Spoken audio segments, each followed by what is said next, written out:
Hi, I'm Timothy White, and this is Cole. And we're going to teach you how to use After Effects and how to Chroma Key using a green screen. Alright, so you want to be in After Effects, right?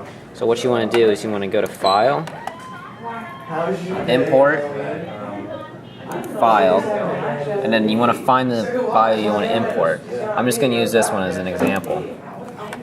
So after you get that in there, you're going to click on this where your file is at, and you're going to drag it down here.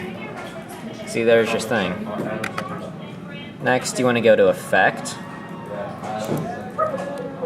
go to Keying, hit Key Light 1.2. After you have hit that, this thing will pop up to the side right here. What you want to do is click on the eyedropper tool right here, and then you want to select a spot on your green screen.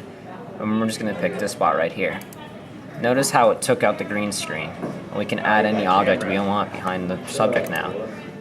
So for example, let's just add this.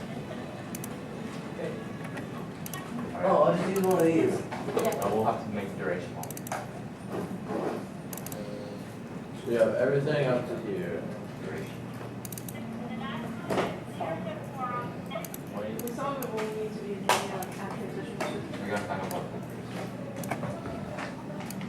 As you can see, we're now able to add an object behind. What's going on down here?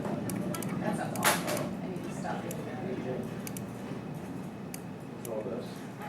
Just click that. Where'd it go?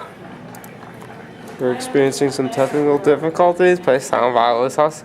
So how are you? I don't know when you'll be watching this, but this is the year 2013. We're pioneers in editing. I know about chroma keying from my old school. We had a software called Pinnacle Studio. Here we use a much better software, Adobe After Effects. And this is my first year using this, and this is something new for us. Most people don't really know how to use chroma keying, so we're making this little video for you guys. Right. As you can see, we have a background now where our green screen used to be. And that is how you chroma key. Thank you.